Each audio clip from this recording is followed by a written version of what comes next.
How to add another account on Instagram mobile app. So if you want to add another account on Instagram, then first of all open up your Instagram application, and after opening, go to your profile, which is on the bottom right corner, and then tap on the upper right corner which has the three barred icon, and then head over to settings and privacy. And before proceeding, make sure to like and subscribe our channel for more videos. And now scroll all the way down and tap on add account. And now if you want to add an existing account, then you can tap on log into existing account, or if you want to create a new account, then you can tap on create new account.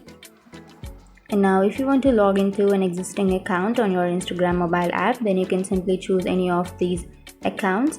But if you want to switch accounts, then you can go to the bottom left corner which has switch accounts, and then here you have to enter your phone number or your email address or username of your account, and then you have to enter your password. And after entering your email and then your password, you have to tap on login. And that's it. That's how you add another account on Instagram. It was that easy, and if you have any questions, feel free to comment below. Thanks for watching.